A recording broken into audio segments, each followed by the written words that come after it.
you tell me about what was going on this morning? Let's see. I got pulled over and I had marijuana. Tonight. We know you know the spot. What led you there last night? Yeah, marijuana. So are you going to buy marijuana? No, we were smoking it. Okay. So the cops found my bag. So here's the story that I'm kind of getting from you, and if this is what you're going to go with, Yeah. it's not going to be good for you. Okay. You're going to say that you guys randomly showed up at a random spot to randomly smoke some marijuana, ran into a random camp, and shot some guy. Yeah, that sounds bad. Yeah. In 2018, two men, 23-year-old Dalton Aiken and 35-year-old Army veteran Cory, driven by what appears to be an extreme case of alpha male syndrome, believed that it was their duty to cleanse the world of what they perceived as societal undesirables, in this case, homeless people. Shortly after 4 a.m. on August 16, 2018, the Ogden police in Utah found the body of 28-year-old Brian Racine near the Ogden River Parkway Trail, just a week after his birthday. He'd been shot. The reason? The mere fact that he was homeless. The police quickly narrowed down the suspects, and here's the interrogation of Dalton, the one who was most likely to break. You gonna save that sandwich? Yeah, okay. Let's throw the bag. It's up and everything that's in the garbage. Perfect, thank you. You want a punch or not? No, I'm okay on that too. This is what an overconfident man looks like. He thinks he's safe, but that is quite a stretch. By the end of the video, everything will change. Alright, man, so got a few things I would like to quickly talk to you about. You are obviously in custody. So gotta do the Miranda before I can do that for you, okay? So you have the right to remain silent. Any so he's against you in a court of law. You have the right to talk to a lawyer and have him present with you or be questioned. If you cannot afford to hire a lawyer, only be able to present you before any questioning if you wish. You can decide at any time to exercise these rights and not answer any questions or make any statements. Do you understand each of these rights I've explained to you? Yes. Having these rights in mind, you wish to talk to us now. Talk to you? Yeah, me and detective. Yeah, I got nothing wrong with that. We're simply looking to get your side of the story, what's going on here, you know what I mean? Yeah, that's it, We haven't heard what you got to say yet. I can't do that until we get through that part, so. Let's just start off. What will you tell me about what was going on this morning? Let's see. I got pulled over and I had marijuana.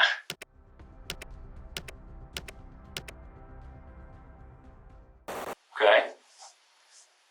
What about before the traffic stop? What were you doing? Oh, we were walking at the park. By the park, you mean like the pond and the trail and all that? Yeah, what do they call it? The old Indian place where the rivers meet.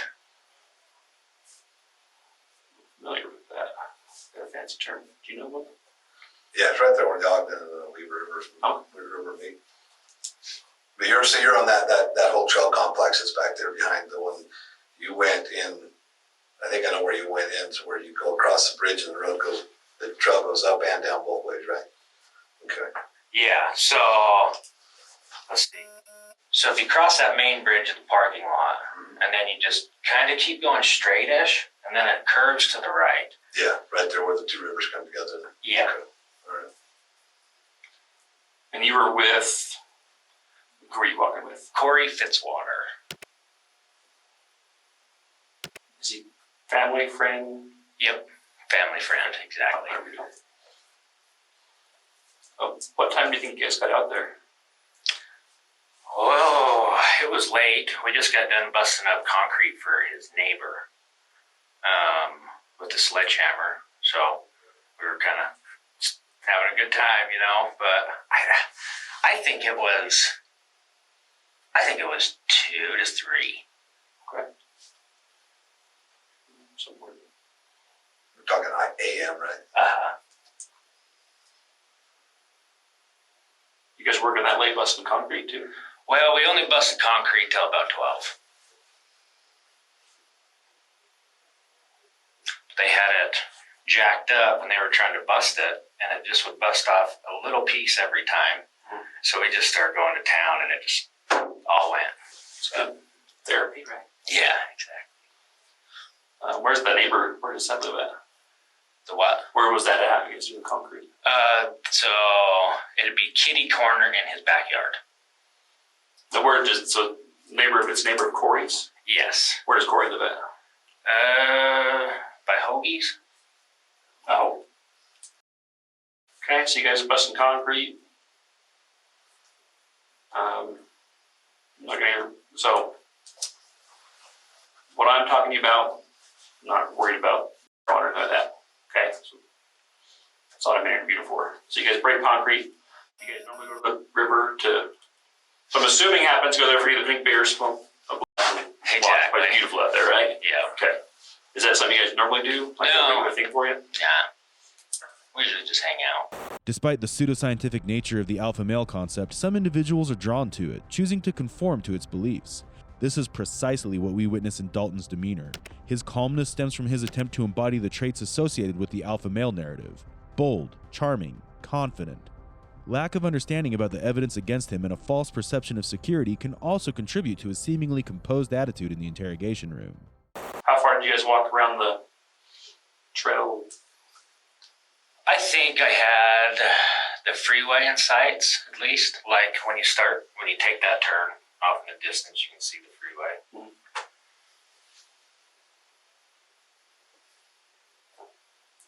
Do you guys see anybody else on the trails or Yeah, a couple of times. other late night revelers or transients or what? Campfires. Oh, okay. Yeah. So I would assume transients. Right. And forgive me, I think he knows this area better than I do. So you guys park in the direction. So when you first say you're walking, are you going east, north? How does that trail split off? You can. Yeah, so it'd go, let's see, that would be south, and then it heads to the west.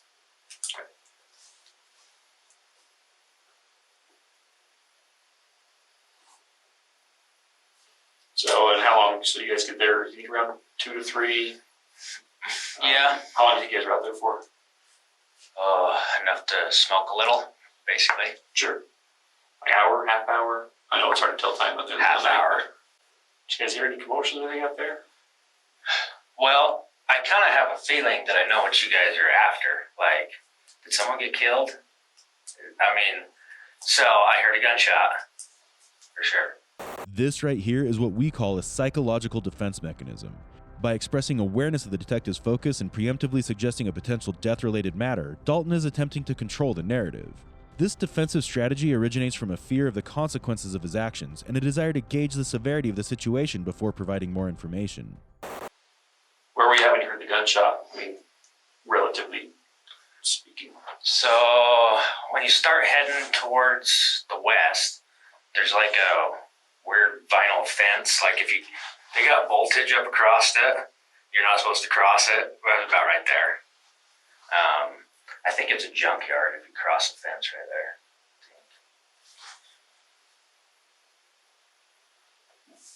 What did you see, hear, smell after the gunshot? Nothing. Yeah, just that's it. What did you guys do? Well, we're kind of country. I guess we didn't even pay no mind to it, to tell you the truth. Thought it was weird so late, but yeah. Did you guys just continue on your way? Did you start? Okay. No, sorry, I missed it. So did you guys continue just walking the direction you're going? You guys? Yeah, we turned around about when you hit that fence with the voltage, and you can see the freeway. Okay. Just walk back. When you say by that fence, does that mean you were by the fence, or that's where you heard the shot? I was by the fence. You was by the shot. Yeah. Where did you hear the shot? If I had to pinpoint the shot, would have came from, what's that business? The mechanical place, HVAC place, Mountain Valley Mechanical. Mm-hmm. I bet that's, I think, where. What direction is that from where you're at? Let's see. It's right on that hard turn where it says 15 miles an hour. That's where I think it probably was. Okay. Because that's where that Rocky Mountain Mechanical is. Mm-hmm.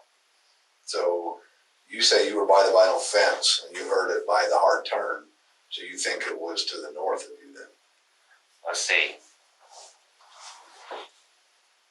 So, yes, exactly. Yep. Yep.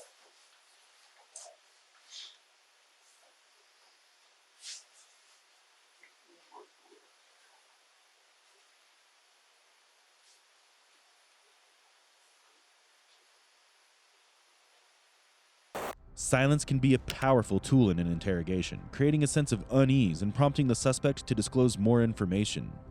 These moments of silence also provide investigators with the opportunity to observe Dalton's body language and assess his emotional state before deciding which questions they should ask next. Such periods of silence are common throughout this interrogation. And so how much longer so you hear the shot, you guys finish whatever you're doing to get back to the car, how long do you think that took?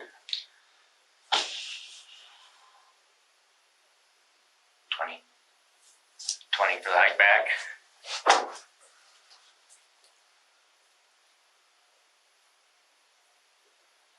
Probably not even that. Pretty close. Okay. It's hard to be exact out there. Then you guys immediately got in the car, started and left, or did you guys hang around the parking lot for a little bit? No, we just left, got pulled over real quick. Didn't take long. Did you guys go into any of the camps while you were down there? Like the homeless people? No, we actually never came face to face with any of them, just there's a ton. Just through the fires? Do you know any homeless people that live out there? I do not.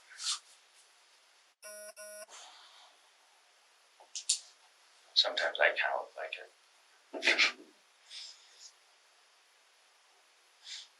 Dalton's mention of homeless people and joking about resembling one can be a mechanism to cope with the seriousness of the situation. Laughter in this context is used to mask underlying anxiety, discomfort, and guilt. By joking around, he believes he can downplay his role, but this calm demeanor is about to change now. So next question I have for you is, the firearm that they found you with, that was 6 hours, is that right? The what? The gun you had in your car? Uh-huh. Where did you get that? I'm sorry, I missed it again. The what? The gun you had in your car? Oh, yeah. Where did you get that? So that's Cory's. Okay. Do you know how long Cory's had it for? No clue. Did you guys take that with you when you were doing your walk? No, I had some bullets in my pocket from earlier, but so we were shooting it earlier, but we didn't take it on the walk. Where were you guys shooting at? West Warren. His parents in-law have a pretty good pad out there. Just lots of country, just Oh yeah, freaking getting out of your targets. Yeah, it's awesome. Was Cory's gun, was it Cory's ammo too? Yeah. Okay. Yeah, I actually tried, we were going to make a trade. I took him my Universal, 30 caliber carbine Universal.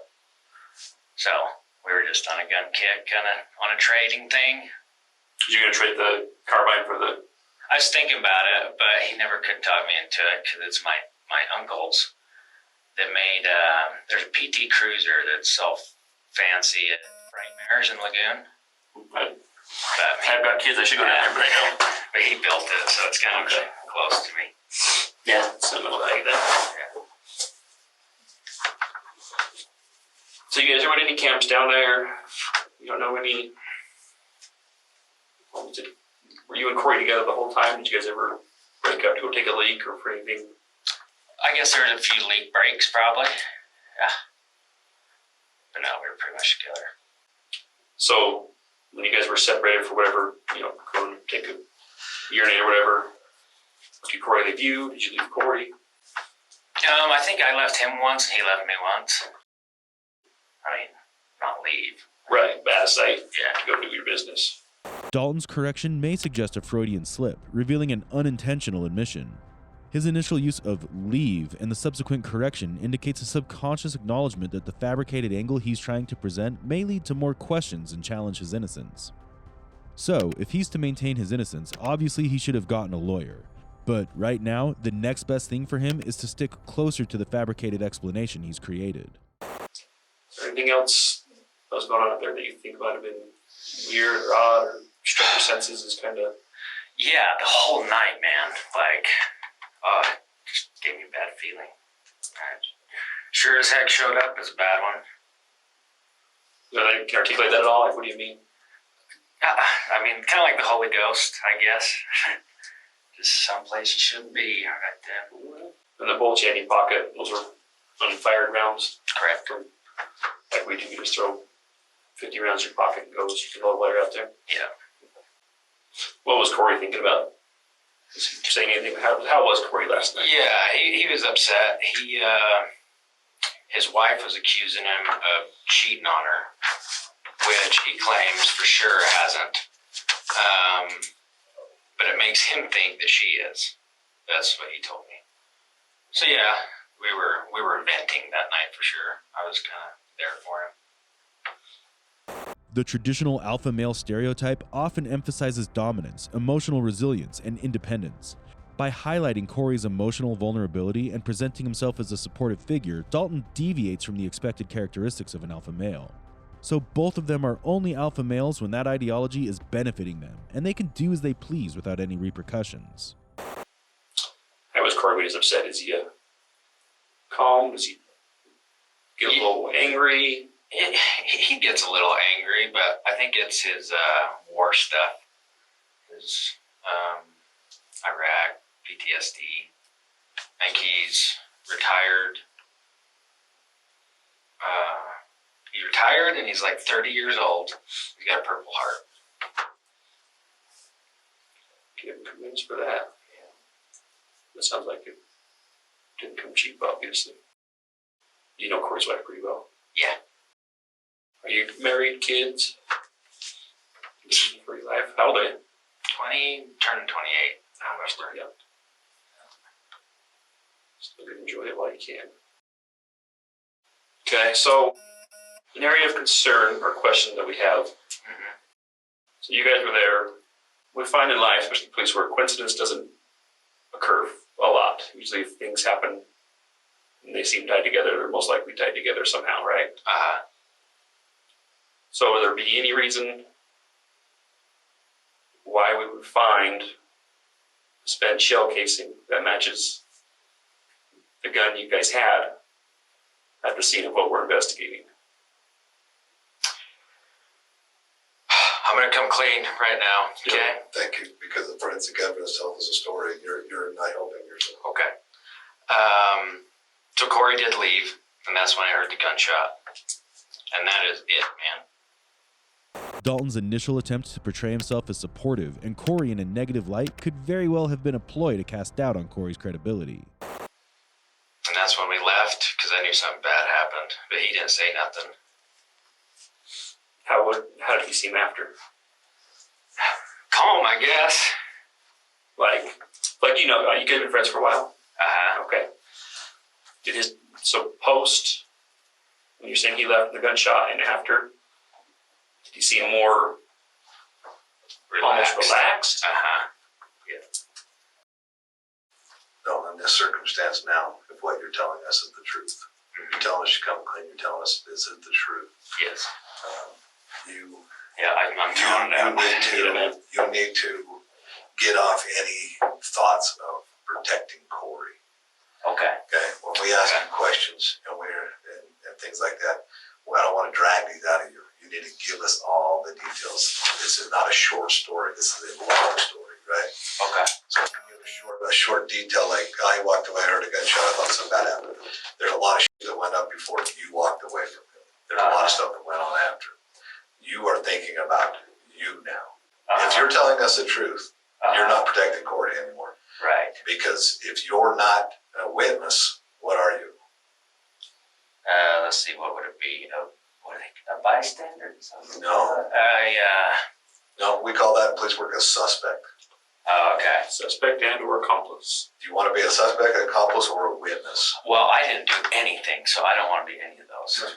No, what you want to be is a witness. Oh, okay. Right. Yeah, right. Yeah, you don't want to be an accomplice, you don't want to be a suspect, you want to be a witness. Yeah. Now, you have the potential to be a very good witness, or you could be resistive and not share with us all the details, which is going to make you an accomplice.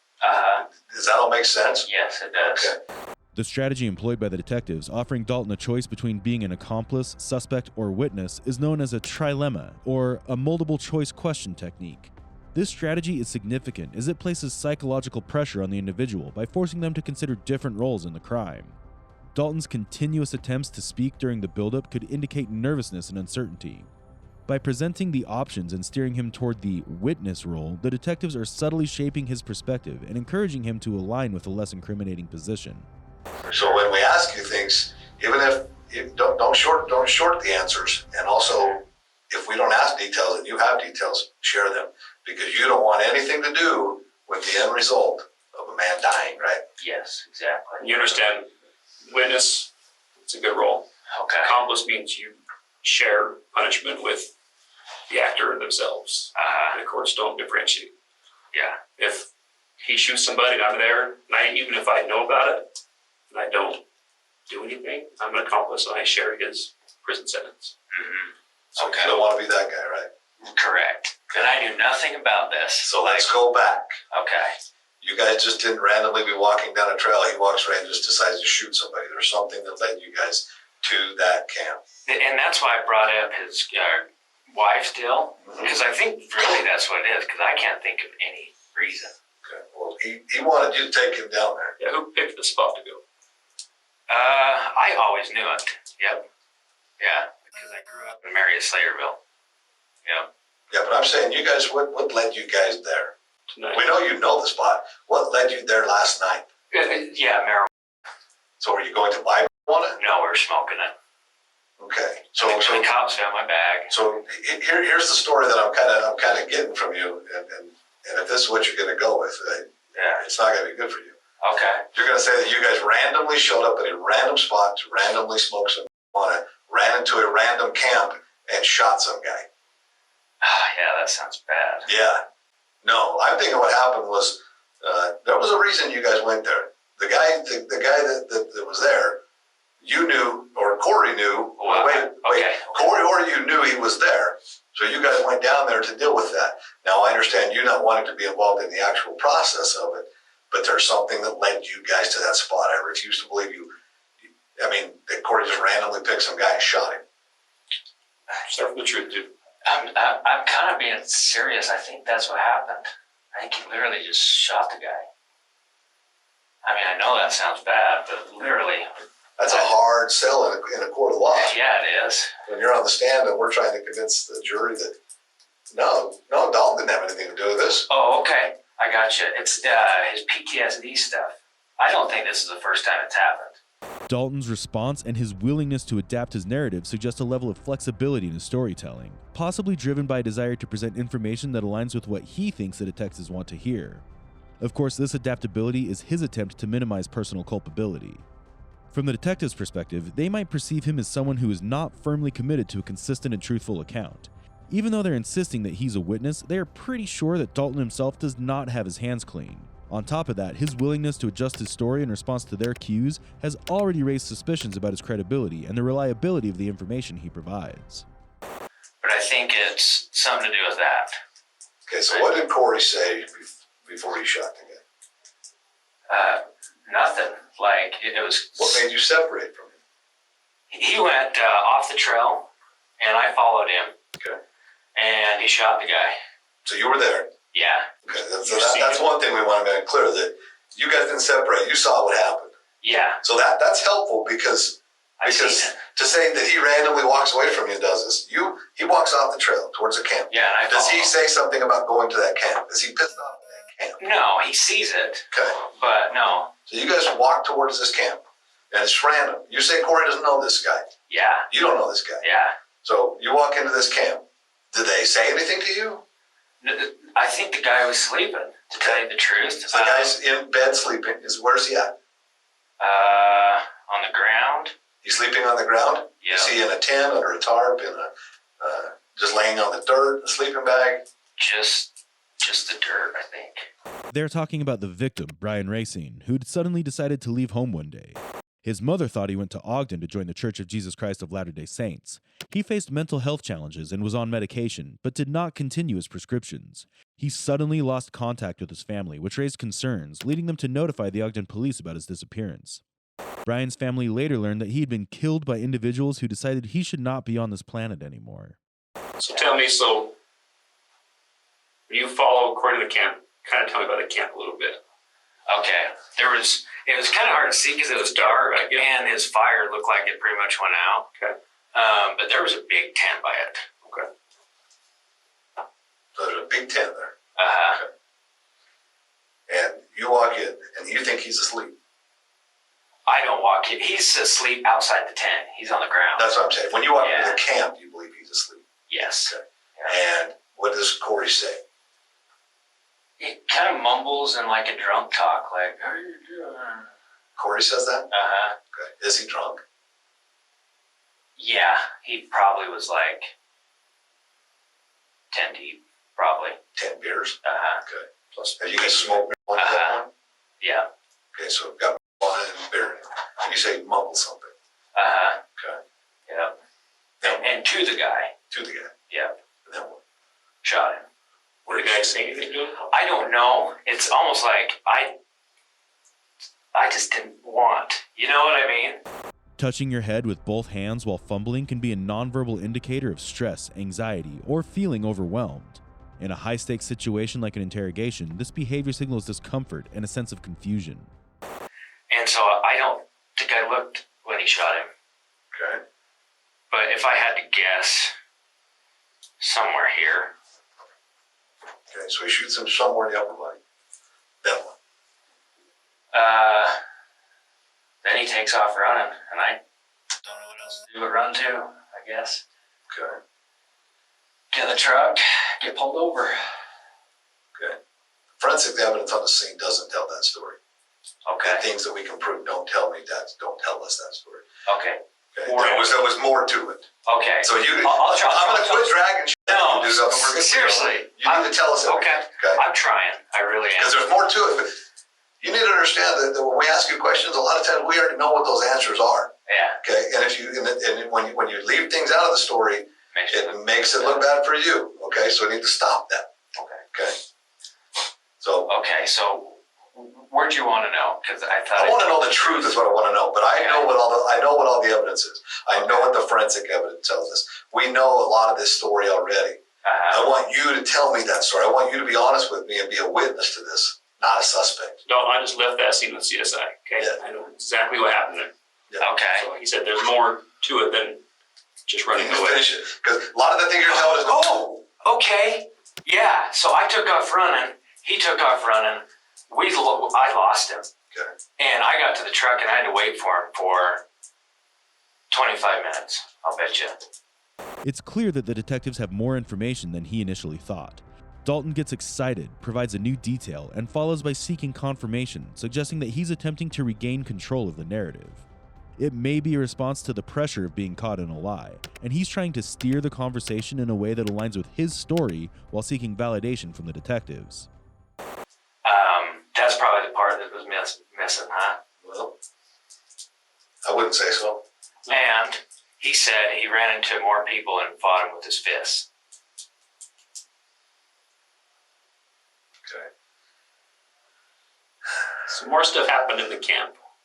That was away from the camp. That was somebody else's No, in the camp. camp. He's asking you. He's making a statement to you. More stuff happened in the camp after the shooting happened. That's what we're trying to get the truth about. You guys didn't walk in banging and run away. There was more to it than that. I promise you, yeah. I really do promise you. All right. Tell you what. I really do. Tell you what. We're going to give you a few minutes to think about it. Okay. Now, I don't want you to tell me anything that's not true.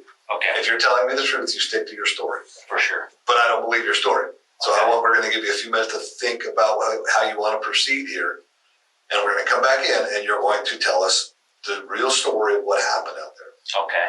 Now, if it's the story you've already told me, fine. That's going to be your version of the truth. Okay. Unfortunately, the evidence is going to point that that's not the truth. Oh, man. But I don't want you to lie to me. Okay, I All right. promise Okay, that. give us a minute, okay? Yeah. We'll just leave that right there. Okay. This break allows him time to reflect on the situation, reconsider his story, and perhaps feel the weight of the evidence against him. Isolation can increase feelings of anxiety, uncertainty, and pressure, creating an environment where Dalton might be more inclined to reveal additional details or reconsider his previous statements. You may already know it's a common strategy to elicit more truthful information from a suspect by leveraging the psychological impact of solitude and self-reflection.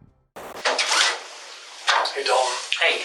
Hey, we're actually going to be moving you over to Ogden City Police Department. I'm going to drive you over there. Okay? I'm Detective Haney. I work with the Sheriff's Office. I'm going to be taking you over. Since you're already been booked into Weber County, I'll take you over there, and then I'll stay there until we've answered questions and stuff at Ogden City, and then I'll bring you back. Okay. Cool. I'm good. I'll meet you over there, okay? We're going to take your sandwich, too. Awesome. But I got to handcuff you. Okay. Okay, stand up. Yeah. You go take it in the room with you. Put your hand behind your back. Yeah, we'll bring your sandwich. How was it? Well, I'm having a tough time eating today, so I need to eat it all. Let me go to the water. I'll tell you about that, okay? Yeah.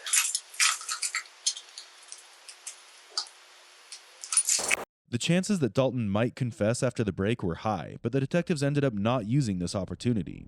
Later, when the interrogation continued, Cory Fitzwater and Dalton Aiken found themselves entangled in a blame game, leaving the actual trigger puller uncertain. During their trial, prosecutors claimed that they both intended to harm or kill homeless people as they snuck through thick bushes near Ogden's 21st Street Pond to reach the camp. However, both of them continued to deny animosity towards homeless individuals. Cory's trial resulted in a conviction for murder, along with charges of obstructing justice, firearm use, and witness tampering. On February 18, 2022, the jury found him guilty on all counts, including the compelling accusation of bribing 2 Weber County jail inmates to falsely claim they heard Aiken confessing to shooting Brian Racine. Consequently, on April 15, 2022, Fitzwater faced an indeterminate sentence of 15 years to life for the first-degree murder charge. On the other hand, Dalton was convicted in 2019 and is currently serving a prison sentence of 16 years to life.